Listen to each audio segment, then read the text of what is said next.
In today's video, I'm going to teach you how to build an app using only AI using Lovable. We're keeping this simple and focused so you can follow along without getting stuck. First, open your browser and head to lovable.dev.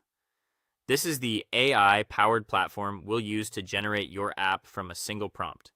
When the page loads, you'll see a clean interface with a prominent text area. That's where all the magic starts. Take a moment to look around so you know where the prompt box and preview area are. You don't need to prepare any files for this. Everything begins with what you tell the AI. Next, type your prompt to create your application. The initial prompt is crucial, so be specific and thorough. Think of it like a mini product brief. Start with a clear one-sentence description of what your app does and who it's for. Then outline the core actions users should be able to take, such as creating, editing, or filtering items. Mention the key data fields you care about, the pages or views you expect, and any simple rules or constraints like required fields or basic permissions. If you have design preferences, include a quick note on layout and style, such as a clean dashboard with a left sidebar and a light theme. Keep your language direct and unambiguous. The more context you give now, the less rework you'll do later. When you're happy with the prompt, submit it and let Lovable generate the app. This can take a moment as it assembles the interface and logic.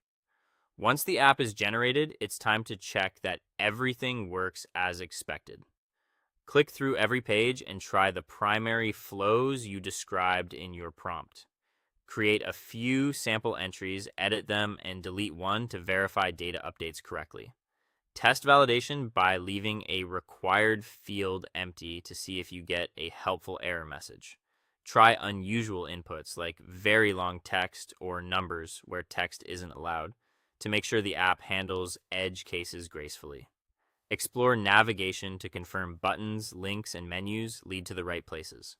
Watch for loading states and success confirmation so users know what's happening. If your app includes lists or tables, sort and filter them to check responsiveness and accuracy. Resize your browser to mimic mobile and tablet screens and confirm layouts adapt cleanly. Keep an eye on performance and note anything slow or confusing. When everything looks good and the core flows behave as intended, that's a wrap. You've just built an app using only AI. Congratulations and great job focusing your prompt and thoroughly testing the result.